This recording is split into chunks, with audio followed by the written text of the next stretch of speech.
Good evening friends, मैं अनुराग सिंह। आइए आज जी ये पॉलिटी की अंतिम क्लास है और आज इसमें प्रश्नों को रिवीजन किया गया है, कुछ नए प्रश्न डाले गए हैं और कल से हम लोग साइंस देखेंगे, वो भी बायोलॉजी। तो आज ये अंतिम क्लास है।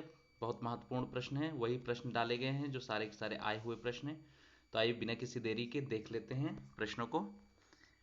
आइए देखते हैं, पहला प्रश्न आज का है, प्रत्येक वर्ष प्रवासी भारतीय दिवस 9 जनवरी को मनाया जाता है। यह सम्मेलन किस वर्ष प्रारंभ हुआ था? प्रवासी भारतीय दिवस कब मनाया जाता है? याद रखिए 9 जनवरी को। यह सम्मेलन किस वर्ष से प्रारंभ हुआ था? 2003 से, 2005 से, 2007 से या 2011 से? तो इसका आंसर हो जाएगा ए 2003।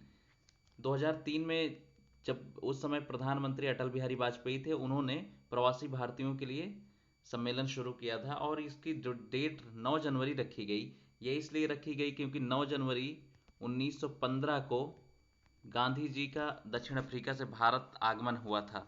ठीक है, उसी की याद में 9 जनवरी को प्रवासी भारतीय दिवस मनाया गया। ठीक है, तो दूसरे प्रश्न पे आ जाते हैं। विश्व का नवीनतम राष्ट्र है, यानी सबसे हाल ही में कौन सा नया राष्ट्र बना है? सूडान, दक्षिण सूडान, उत्तर कोरिया या मॉरिशस?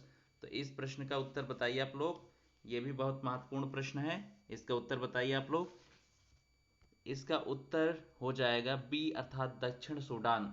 सूडान से काटकर दक्षिण सूडान बनाया गया है, अफ्रीका का एक देश है और ये विश्व का नवीनतम देश है जिसकी स्थापना 2011 में की गई थी। ठीक है, तीसरे प्रश्न पे आ जाते हैं।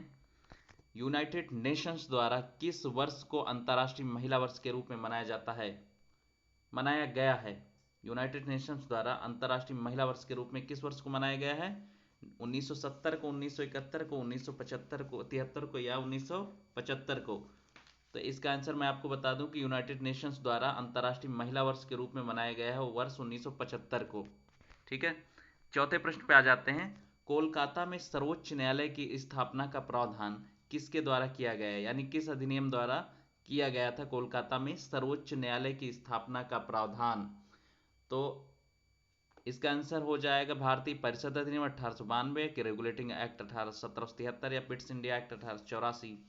तो इसका उत्तर हो जाएगा बी, अर्थात रेगुलेटिंग एक्ट 1773 के आधार पर कलकत्ता में एक सर्वोच्च न्यायालय की स्थापना की गई थी। ठीक है, पांचवें प्रश्न पे आ जाते हैं। भारतीय विधान परिषद को बजट पर बहस करने की शक्ति प्राप्त हुई थी। भारतीय विधान परिषद को बजट पर बहस करने की शक्ति कब प्राप्त हुई थी? भारतीय परिषद अधिनियम 1892 के द्वारा, चार्टर अधिनियम 1813 के द्वारा, चार्टर अधिनियम 1833 के द्वारा, पिट्स इंडिया एक्ट 1784 के द्वारा। तो भारतीय विधान परिषद को बजट में बहस करने की जो शक्ति प्राप्त हुई थी वो प्राप्त हुई थी भारतीय परिषद अधिनियम 1892 के द्वारा। ठीक है, वेरी वेरी इंपॉर्टेंट प्रश्न है ये, आप लोग याद रखिएगा, बहुत महत्वपूर्ण प्रश्न है।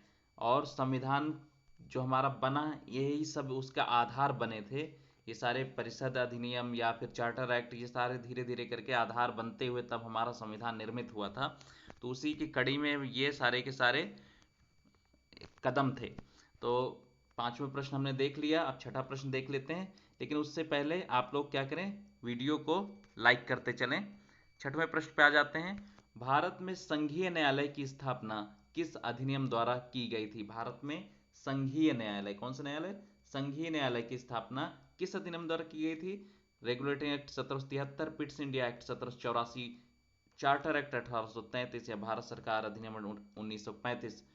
तो संघीय न्यायालय की जो भारत में स्थापना की गई थी वो की गई थी भारत सरकार अधिनियम 1935 द्वारा, जो कि यहाँ दिल्ली में है, जो अभी सर्वोच्च न्यायालय के नाम से जाना जाता है। लेकिन उससे उससे पहले आपने देखा कि कलकत्ता में रेगुलेटिंग एक्ट 1773 के आधार पर एक सर्वोच्च न्यायालय की स्थापना की गई थी। ठीक है, सातवें प्रश्न पे आ जाते हैं। भारत का संघीय कौन सा संघीय न्यायालय किस वर्ष स्थापित हुआ था? भारत का संघीय न्यायालय किस वर्ष स्थापित हुआ था? अभी हमने देखा कि संघीय न्यायालय किस अधिनियम द्वारा स्थापित करने की घोषणा हुई? 1935 के अधिनियम द्वारा, और ये 2 साल में बनकर तैयार हुआ और इसको जो लागू किया गया बन के तैयार हुआ, ये तैयार हुआ 1937 में, 1937 में। इसका आंसर हो जाएगा सी, 1937 में। 8वें प्रश्न पे आ जाते हैं। अंग्रेज मिशनरियों को भारत में कार्य करने की अनुमति किस अधिनियम द्वारा प्रदान की गई? अंग्रेज मिशनरियों को भारत में कार्य करने की शक्ति किस अधिनियम द्वारा प्रदान की गई? चार्टर अधिनियम 1813, चार्टर अधिनियम 1833, भारत परिषद अधिनियम 1892 या भारत सरकार अधिनियम 1919। तो मिशनरियों को भारत में कार्य करने की जो शक्ति मिली वो मिली ए, अर्थात चार्टर अधिनियम 1813 द्वारा। और मैं आपको बता दूं कि अंग्रेज मिशनरी कौन थे? अंग्रेज मिशनरी मतलब अंग्रेजी भाषा का प्रचार प्रसार करने वाले, और यही सब आगे चलकर हमारी शिक्षा के को समाप्त करने का, जो हमारी मूल शिक्षा थी, पहले की शिक्षा थी हमारी, उसको समाप्त करने का कारण बना था। ये 1813 में जो अंग्रेजों ने इनको छूट दिया कि भारत में आके अपनी शिक्षा का और अपने धर्म का प्रचार करें, वही आगे चल के हमारे लिए समस्या का कारण बना। तो ये 1813 के चार्टर एक्ट द्वारा अंग्रेज मिशनरियों को भारत में कार्य करने की अनुमति प्राप्त हुई थी। 9वें प्रश्न पे आ जाते हैं। जनरल की परिषद में, यहाँ पे गवर्नर जनरल होना चाहिए, governor typing mistake, governor general की परिषद में कानूनी सदस्य की नियुक्ति किस अधिनियम द्वारा की गई थी? गवर्नर जनरल की परिषद में कानूनी सदस्य की नियुक्ति किस अधिनियम द्वारा की गई थी? चार्टर अधिनियम 1813, चार्टर अधिनियम 1833, भारतीय परिषद अधिनियम 1899 या इनमें से कोई नहीं। इसका आंसर दीजिए आप लोग कि गवर्नर जनरल की परिषद में कानूनी सदस्य की नियुक्ति किस अधिनियम द्वारा की गई थी? तो इसका आंसर हो जाएगा एफ, चार्टर अधिनियम 1833 में गवर्नर जनरल की परिषद में कानूनी सदस्य की नियुक्ति की गई थी। ठीक है। 10वें प्रश्न पे आ जाते हैं। संविधान सभा की प्रथम बैठक की अध्यक्षता किसने की थी? संविधान सभा की प्रथम बैठक की अध्यक्षता किसने की थी? ये भी बहुत महत्वपूर्ण प्रश्न है, और आज के जितने भी प्रश्न हैं एक भी प्रश्न छोड़ा नहीं जा सकता, क्योंकि बहुत महत्वपूर्ण प्रश्न है। संविधान सभा की प्रथम बैठक की अध्यक्षता किसने की थी? डॉक्टर राजेंद्र प्रसाद ने, के एम मुंशी सर ने, डॉक्टर सच्चिदानंद सिन्हा सर ने, या भीमराव अम्बेडकर सर ने? तो संविधान सभा की प्रथम बैठक की अध्यक्षता की थी डॉक्टर सच्चिदानंद सिन्हा सर ने। और मैं आपको बता दूं कि संविधान सभा की प्रथम बैठक, संविधान सभा गठित कब हुई थी? 9 दिसंबर 1946 को। ठीक है। प्रथम बैठक भी इसी दिन हुई थी, दूसरी बैठक 11 को, तीसरी बैठक 13 को हुई थी, 13 दिसंबर 1946 को। और प्रथम बैठक की अध्यक्षता अस्थायी अध्यक्ष के रूप में डॉक्टर सच्चिदानंद सिन्हा जी ने की थी, और बाकी की बैठकों की अध्यक्षता किसने की? राजेंद्र प्रसाद जी ने स्थायी अध्यक्ष के रूप में की थी। 11वें प्रश्न पे आ जाते हैं। संविधान सभा में सदस्यों का चुनाव किस आधार पर हुआ था? जो संविधान सभा थी उसमें सदस्यों का चुनाव किस आधार पर हुआ था? वयस्क मताधिकार द्वारा नहीं, चुनाव क्योंकि हमने नहीं कराया था तो वयस्क मताधिकार नहीं। प्रांतीय विधानसभाओं द्वारा यस, विधान परिषद द्वारा नहीं, विधान संविधान द्वारा नहीं, क्योंकि संविधान बनाने के लिए हम कर रहे हैं तो संविधान द्वारा हो ही नहीं सकता। तो इसका आंसर हो जाएगा बी, प्रांतीय विधानसभाओं द्वारा। अब अगला प्रश्न देख लेते हैं। भारत के लिए संविधान की रचना हेतु संविधान सभा का विचार सर्वप्रथम किसने प्रस्तुत किया था? यानी किसने सबसे पहले कहा था कि भारत के लिए एक संविधान होना चाहिए? स्वराज पार्टी द्वारा 1934 में, कांग्रेस पार्टी द्वारा 1930 में, कम्युनिस्ट पार्टी द्वारा 1925 में, उपरोक्त में से कोई नहीं। तो आपको मैं बता दूं इसका आंसर हो जाएगा ए, स्वराज पार्टी द्वारा 1934 में भारत के लिए एक संविधान के बारे में पहली बार एक विचार रखा गया था। 13वें प्रश्न पे आ जाते हैं। और आपको एक चीज और बता दूं कि जो स्वराज पार्टी थी ये कांग्रेस पार्टी के अंदर ही एक पार्टी बनाई गई थी, जिसको जो है दो लोग चला रहे थे। एक चला रहे थे मोतीलाल नेहरू, और मोतीलाल नेहरू इसके कौन थे? तो मोतीलाल नेहरू इसके सभापति, इसमें मोतीलाल नेहरू इसके जो है अध्यक्ष नहीं थे। आप इसके अध्यक्ष बताएंगे कि इसके सचिव थे मोतीलाल नेहरू, जबकि अध्यक्ष कौन थे? अध्यक्ष आप लोग कमेंट करके मुझे बताएंगे कि स्वराज पार्टी के अध्यक्ष कौन थे। ठीक है। अब आ जाते 13वें प्रश्न में। 1946 में निर्मित अंतरिम सरकार में कार्यपालिका परिषद के उपसभापति कौन थे? कार्यपालिका परिषद के उपसभापति कौन थे? तो कौन थे? जवाहरलाल नेहरू जी, डॉक्टर राजेंद्र प्रसाद जी, श्यामा प्रसाद मुखर्जी, या वीटी कृष्णामाचारी सर? तो इसका आंसर हो जाएगा 1946 की निर्मित अंतरिम सरकार में कार्यपालिका परिषद के उप सभापति कौन थे? तो वो थे जवाहरलाल नेहरू उप सभापति थे। ठीक है, और सभापति कौन था? सभापति के रूप में एक ही नाम था, और वो नाम था वहाँ जो गवर्नर था वो। 14वें प्रश्न पे आ जाते हैं। कैबिनेट मिशन योजना के अंतर्गत, कैबिनेट मिशन योजना 1946 के अंतर्गत संविधान निर्मात्री परिषद में प्रत्येक प्रांत को आवंटित सदस्य संख्या निर्धारित करने के लिए एक प्रतिनिधि कितनी जनसंख्या के अनुपात में से आता था? यानी कितनी लाख जनसंख्या में से एक प्रतिनिधि आता था? 5 लाख प्रति व्यक्ति, 5 लाख जनसंख्या में से एक व्यक्ति, 7 लाख प्रति व्यक्ति, या 9 लाख प्रति व्यक्ति, 9 लाख में से एक व्यक्ति, या 10 लाख में से एक व्यक्ति। तो इसका आंसर हो जाएगा डी, 10 लाख व्यक्तियों में से एक व्यक्ति को उस समय कैबिनेट मिशन के अंतर्गत संविधान निर्मात्री सभा में चुना गया था। ठीक है, 10 लाख में से एक व्यक्ति को। 15वें प्रश्न पे आ जाते हैं। 1937 के चुनाव में कांग्रेस मंत्रिमंडल कितने प्रांतों में गठित हुए थे? 1937 के चुनाव में कांग्रेस मंत्रिमंडल कितने प्रांतों में गठित हुए थे?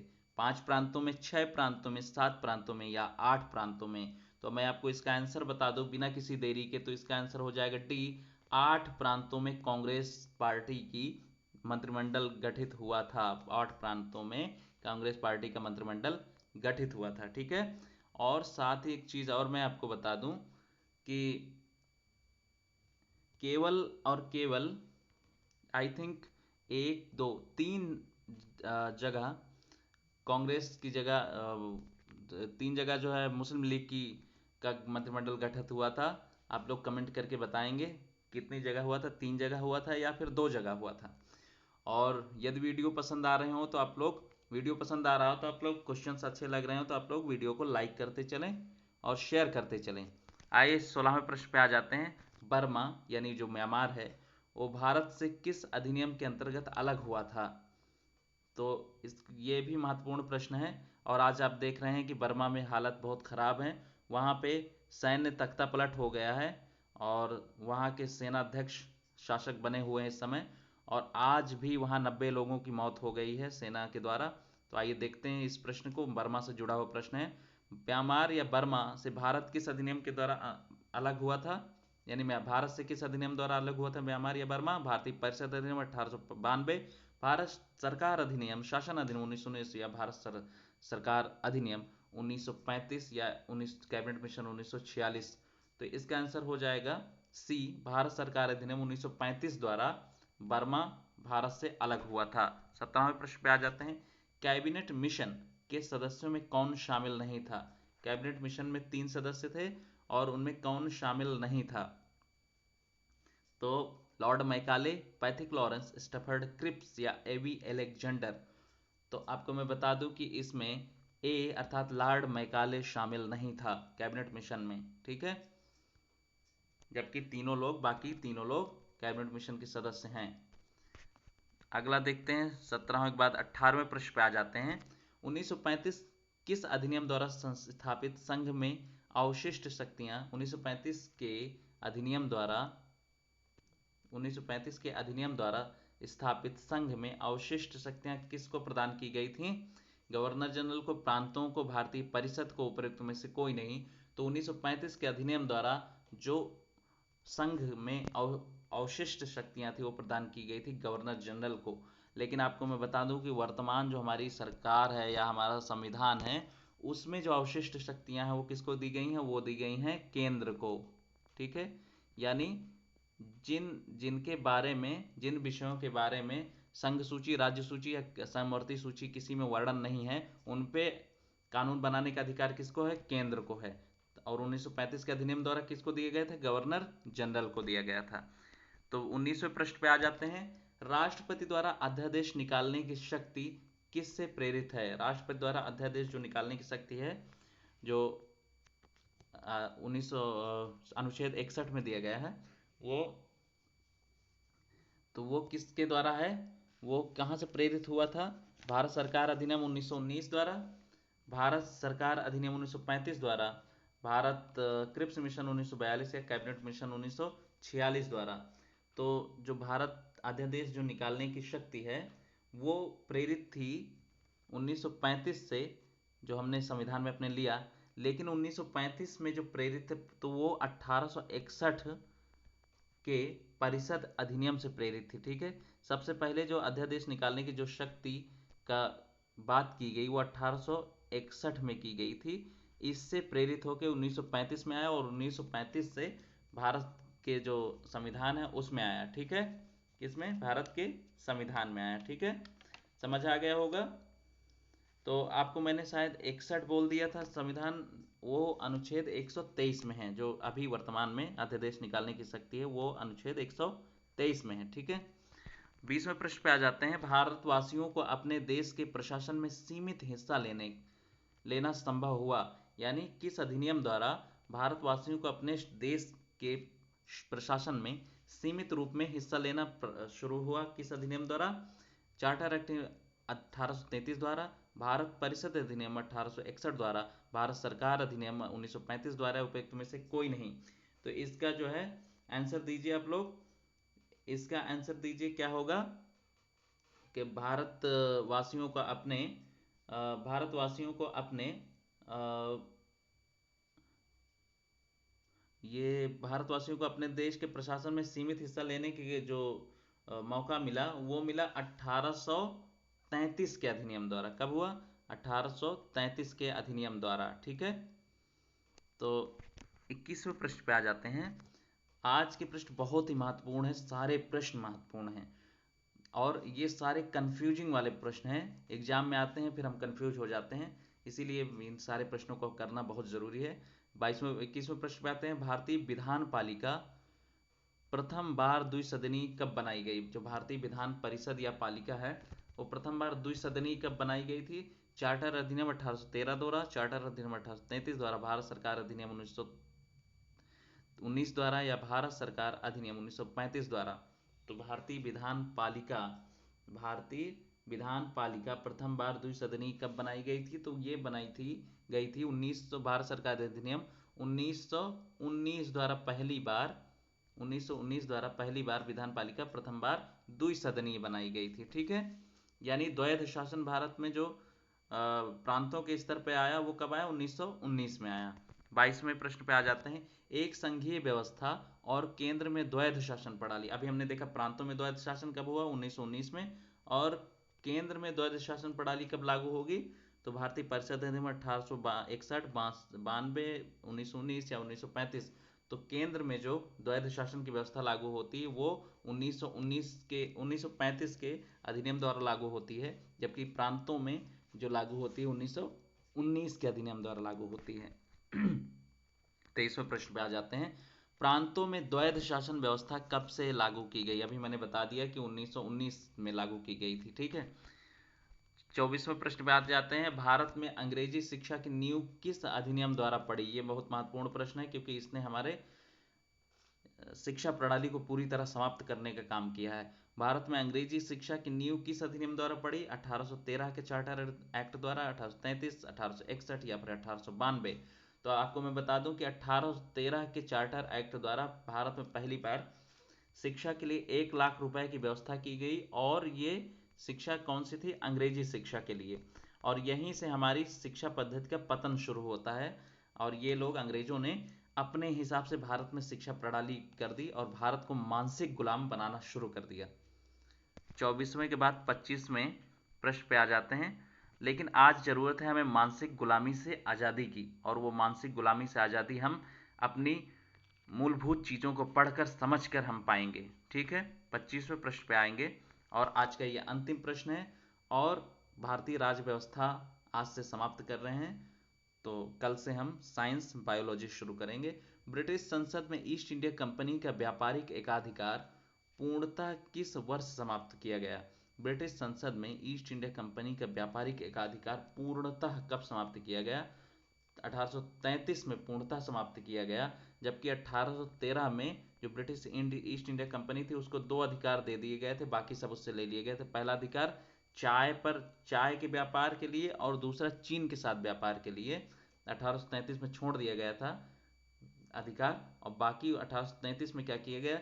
ब्रिटिश ईस्ट इंडिया कंपनी से पूरी तरह उसके व्यापारिक एकाधिकार को समाप्त कर दिया गया और अन्य जितनी भी और कंपनियां थी ब्रिटेन की, उन सबको भी अधिकार दे दिया गया कि आप भी भारत के साथ पूर्णतः व्यापार कर सकते हैं और अन्य देशों के साथ भी कर सकते हैं। ठीक है, तो ये 25 प्रश्न थे, वेरी वेरी इंपॉर्टेंट प्रश्न हैं। तो आज के वीडियो को यहीं समाप्त करते हैं। वीडियो पसंद आया हो तो जाते जाते लाइक कर दीजिए, शेयर कर दीजिए और फॉलो कीजिए मुझे, और आगे आने वाले वीडियोस को आप लोग देखते रहिए। नमस्कार, जय हिंद, हैप्पी होली।